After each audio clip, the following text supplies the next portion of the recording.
Hello guys, welcome back to my channel. Welcome to the first video of 2024. We're gonna start off this year with a monthly wrap-up, actually a 2-month wrap-up because I did not do one for November. We're gonna combine a November wrap-up and a December wrap-up. We're gonna talk about all the books that I read at the end of 2023. Also, if I sound a little bit sick, that's because I kind of am a little bit sick. I'm sorry if my voice sounds a little weird. If it doesn't, that's perfect. We're gonna get right into it and start with November reads. The first book that I read in November was The Right Move by Liz Tom Ford. I've read this on my Kindle. This is part of the Windy City series. I actually DNF'd the first book, which is Mile High, sometime in 2023. I didn't enjoy that one, but I saw it absolutely everywhere. Everyone loved the second one so much, so I wanted to give it a try. It's about Ryan Shea, who's a very famous, very highly loved NBA player, and his sister's best friend ends up moving in with him, kind of as a favor for his sister, and him and his sister are so close. So you kind of just get like a roommate's trope, forced proximity, obviously. He is an acts of service king, which was my favorite part about the book. I gave this one 4 stars, I believe. I absolutely loved it. I loved the storyline. I loved the main girl character, her personality and everything she would say and stuff. I really enjoyed her. I enjoyed their chemistry, their connection and everything. I just think that the story was a little bit dragged out. It was really long for what was happening. I feel like there's a lot of extra details and extraness involved in it and inputted into the story, but other than that, I really enjoyed this one. I'm not a huge sports romance girly, so it wasn't my favorite romance ever, but I did enjoy the 2 main characters and their relationship a lot, especially Ryan Shea. He just, things he would do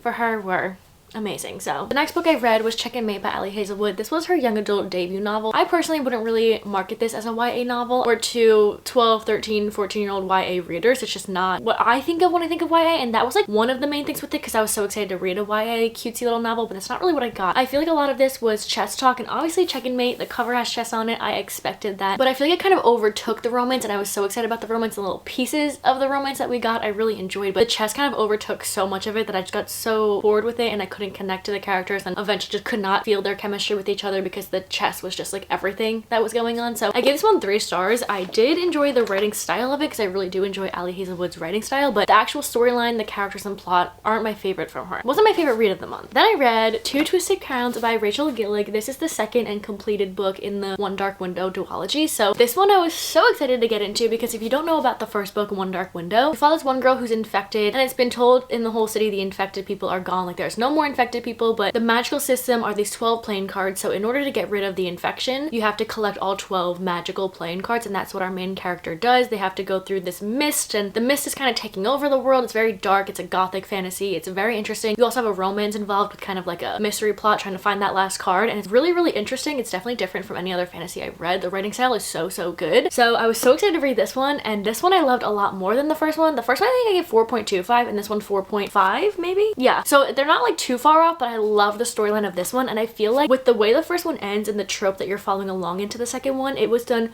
so perfectly. Like, this is exactly how I want that trope done, but she includes another point of view with another character you meet in the first book and their kind of romance story, and you follow along with them and another character. So you establish kind of like a romance in the first one, but you're also excited in this one because I don't know what it is about just following along the beginning of a romance and a romantic connection with 2 characters, especially in a fantasy, is just so good. So I absolutely love that. I also loved the storyline of this one, where it was going, everything that had to be completed by the end of this book. It was so good, kept me on the edge of my seat. The writing was so good. I'm obsessed and highly recommend if you want to try out a fantasy like this. After that, I went back into Throne of Glass, and I was finishing up the tandem read, or I was starting and trying to get through the tandem read. So if you don't know, in Throne of Glass, you read these books kind of simultaneously. They take place in the same timeline, just different point of view. So everything is happening around the same time. There's lots of point of views to go through. I wasn't too excited about this, one because the tandem is intimidating. It took me like 2 weeks to finish. It was really slow for me to do. Also because the point of view in this one, or one of the point of views in it, actually a couple, weren't my favorite, but I do think this is really important to the story of Throne of Glass and the last book that you get into after these 2. So this one's really important, just not my favorite, as well as this one. I enjoyed more plot points in this one, and obviously the ending of this was insane, but I felt like these 2 stories were a little bit slower to get into the last one. So I think I gave Tower Dawn 3.5 stars, and I think I gave Empire of Storms 4 stars. I don't really remember, but I know this isn't my favorite of the series, and the tandem read was a little bit more difficult to get through, but I would do it all over again if I could. Start from the beginning, refresh my memory, and reread the whole series because it was just so good. So highly recommend doing the tandem as well. If it gets intimidating and too much, obviously you can read one and then the next one, but the tandem was really fun because one, I've never done it before, and you can see what's going on in so many different point of views in the timeline, and it just feels so good when you're checking off that checklist and you complete both of them around the same time. It is just a great feeling. So yeah, completed the tandem eventually. And then I read The House in the Cerulean Sea by TJ Klune. It's about this main guy, Linus, who works with the department in charge of magical youth. So it's kind of like an orphanage for magical children. He goes to different orphanages, make sure everything's running well, the children are taken care of. So he's put on this mission that's like a high stake one, that's going to this one orphanage with a bunch of magical children that are told to be kind of dangerous and to stay there for a few weeks or a month or something like that, and kind of report each week what's going on, if the children are taken care of, if they're dangerous, and all of this stuff. It's on like this random island in the middle of nowhere, so that's where he goes. And when you meet these children, you get all of these preconceptions of them, that they're dangerous and everything, but you get to know the children as Linus does well, and obviously the caretaker. So you're getting to know so many different people and children, and it is so wholesome and cute, and you get a lot of themes in here and meanings behind things and lots of lessons learned, and I think it's a really sweet story. It's definitely more of a slow, cozy type fantasy, but reading it and learning about the characters, I really enjoyed it and I did connect with them. I think I give this 3.75 just because it's a slow story to get into, but again, the messages and the storyline and the characters, just the children, they were so sweet. So read that one. Then I got into Kingdom of Ash, which is the last and final book in the Throne of Glass series. This one's like 980 pages, the longest book I've ever read. One of my favorites of the entire series. I think it's like second favorite if I don't know, I just can't stop thinking about this. No book you'll see after reading this, other than some rereads that I've done, has hit like this one. Like, I've been in just like a complete slump after finishing the series. It was phenomenal. This was like a masterpiece. I can't even explain how much I love this book, and I was just so sad finishing it because then I have no more stories to read with these characters. It's just the journey you go on with these main characters from the very first book, even the prequel Assassin's Blade, up until this, seeing how everything connects, where everything goes. It's just absolutely nothing I could ever in a million years come up with or think would happen. And thinking about the first few books and then how this ended, it's just so insane. It's so crazy. It's so phenomenal. If you love fantasy, or if you want to get into fantasy, I don't even know, if you don't even read fantasy, I recommend this. I'm obsessed with it. I am such a Throne of Glass girly. I wish I could reread it for the first time again. This book is just, there's so much about this I'm obsessed with. You see the characters go through so much, and you see their journey from the beginning, and it's just so wild. So read this one, love this one, million stars. I gave it 5 stars, but it's just one of my favorite books ever. And then to finish up November, I read Never by Jessa Hastings. This was her new release. That's her first novel out of the Magnolia Park series, so I was really excited about it. I love Jessa's writing. You guys know how I feel about Magnolia Parks, and to see her writing in a different storyline, I was so excited for. I actually got the arc of this and I was like screaming, crying, throwing up, but I didn't end up rating this. I'm still sitting on a rating. I think I would put it in like 2-star range. I really did not enjoy this one. It kind of was a little bit of a disappointment for me personally. This is supposed to be a Peter Pan retelling. I don't know too much about Peter Pan. I never really think I even watched Peter Pan when I was younger, or read any of the books of Peter Pan, or seen too much about Peter Pan. I just know like the essence of the story, so I don't know too much knowledge of Peter Pan. But this follows Daphne, who her whole lineage of women in her family have been with Peter Pan, and when they're 13, Peter Pan comes, whisks them away to Neverland, brings them back, and they're just like in love with Peter Pan forever basically. And Daphne is now 17. Peter Pan never came. He shows up, he takes her, she's now older, and she's like, I never thought you were coming. Takes her to Neverland, and while she's there, she meets Hook, and Peter's supposed to be this like young character, young boy, so he's very forgetful, he kind of acts childish, and you're kind of rooting for the other character when she thinks her fate is with Peter Pan. It's very interesting storyline. I do think Jessa's writing is beautiful. I think she has amazing quotes in here. I think her imagery of the Neverland and getting into it, and some of the scenes that she made in a creative way, I think was beautiful. I do love her writing a lot, but the actual storyline, the actual characters, and everything like that just kind of didn't really hit with me. I think some parts didn't even sit right with me. I didn't like any of the characters, and not in like a Magnolia Parks way, not to compare them, but in Magnolia Parks, you kind of get a lot of background on them and you're able to connect with them, and there's reasons for why they do what they do, even though you don't like them. This one, these characters were doing things that just made no sense to me, and I was just like, I can't even.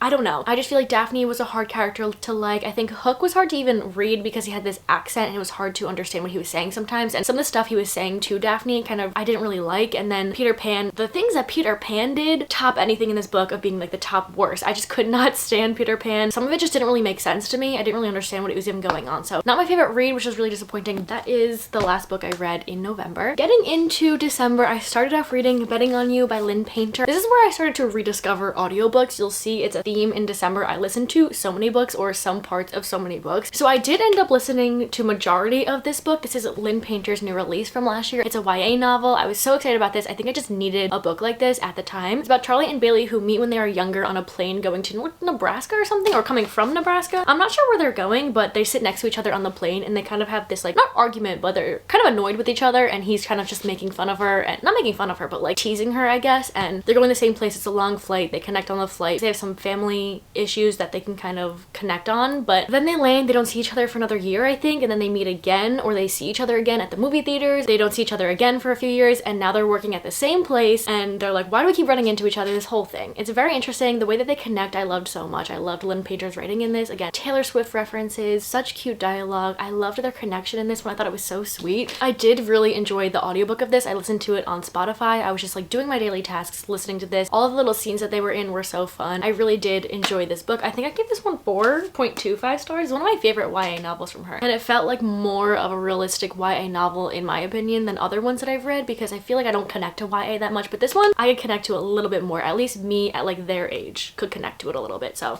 I really enjoyed this one. Then I read Legendary by Stephanie Garber. This is the second? Yeah, this is the second book in the Carvel trilogy. I also listened to majority of this one as well. This follows a different point of view from the first one, but you still get the Carvel game and everything like that you get in the first one. It's basically this magical carnival that not everything you see is real. It's very interesting, like how imaginative Stephanie Garber makes it, how whimsical and cool it is. I did like this one better than the first one. I think I gave this one 3.75. You do meet Jax, who is one of my favorite characters in Once Upon a Broken Heart trilogy, but I don't know what it is about this and Carvel. I just can't really connect to what's going on, or it just feels like a fever dream of what's going on. I don't even know really what's going on. I did love one character in here a lot. I loved their storyline and kind of romance that was going on with that, but yeah, everything else I was just like, literally what's happening? Feels like a fever dream, but nonetheless it was entertaining. Then I read a little Christmas novella, All I Want for Christmas by Wendy Logia. I think that's how you say it. This is kind of just like a cutesy, wintry, holiday, Christmassy romance. It's a YA novel. It's about our main character who just really wants to have a kiss in the holidays under the mistletoe. She works at a bookstore. She loves Christmas. She wears her reindeer ears, like this whole thing. You see her and her family and their traditions on Christmas, and you have these two characters she's kind of between and going between. You have one that's an athlete that she never thought she would ever connect with or even just talk to, and then you have this other one that she randomly meets. I think like ice skating, she bumps into him, and he kind of just appears here and there, and she's now talking to the both of them. I gave this one 3 stars. It was really cute for what it was. It did get me in the holiday spirit a little bit, and the ending was not at all what I was expecting, so that was fun. But yeah, just a cute, simple holiday read. Then I read The Christmas Fix by Lucy Score. This one is actually part of an interconnected like standalone series. I think the first one's called Mr. Fixer-Upper or something like that, but I didn't read that one. Went right into this one because I wanted some holiday spirit, and this cover is just so cute. This one's about a single dad, Noah, and his daughter who's a little bit older, and then you have our main character, what's her name? Catalina, and she's an interior designer, really famous, has a whole show and everything, and a hurricane comes through Noah's small town, kind of destroys it, so she's like, we'll come there, we'll fix it up, we'll film it, and he's like, absolutely not, you're not using our town and the disaster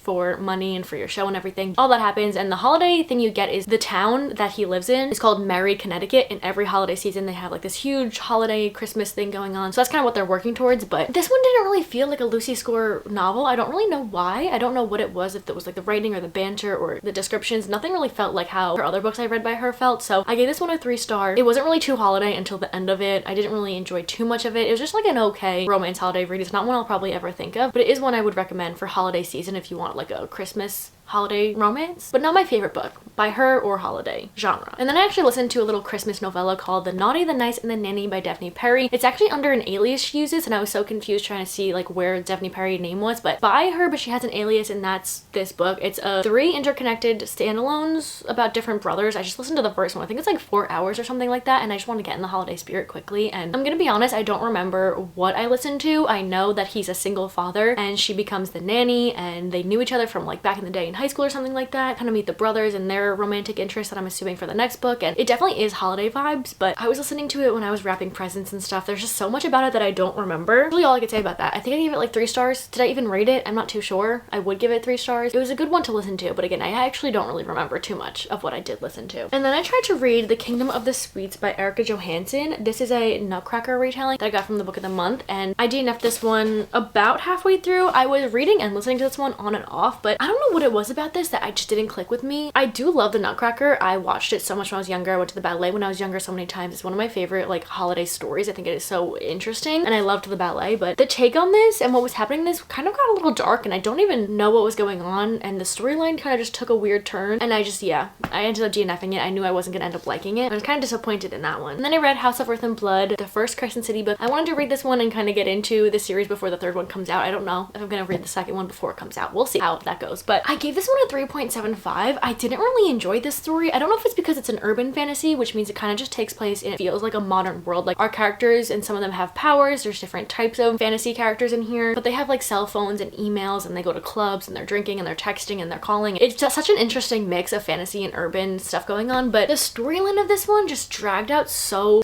much. Like it just felt like a long murder mystery, and I guessed like probably 75% of what was going on, and it just felt like it was never ending, and like felt like nothing was happening, and then all of a sudden at the end, like I can't really say too much, but so much was happening, but only with one I don't really know. I don't know. I gave it 3.75. Not my favorite read by her. I'm assuming this sets up great for the second and the third book, so it's not that I didn't like it, it's just not my favorite book by her. I was bored reading it. It's way too long for what's in here. And I also thought going into this I was going to be a little bit confused about it and not understand the politics of the world, but I kind of wrote down people's names and what they did, and that helped a lot. If you read fantasy or even you just want to try this, I don't think it's as confusing as people say, so don't get too intimidated by it. I would recommend it if you want to try out an urban fantasy, but I didn't really enjoy it. I do want to read the second one though, because I hear nothing but crazy things about the ending, and I'm like 2 seconds away from just googling what is the ending of the second Crescent City book, because I just need to know. But I'm gonna try to read it first before I do that and ruin it for myself. And then I read, or actually I listened to this one. This is A Winter in New York by Josie Silver. I gave this one a 3-star, but I think I would lower it to like a 2.5. I really, looking back, did not enjoy this. Listening to it though, I would recommend if you're interested in it, because the voice actor, I loved her voice like so much, and she gave like an accent for the guy, because the main girl is British and she's living in New York, and the main guy lives, I think it's in Brooklyn, so she gives him kind of like an accent, and I loved the way she was doing it. It was so good, but the actual storyline and the plot and characters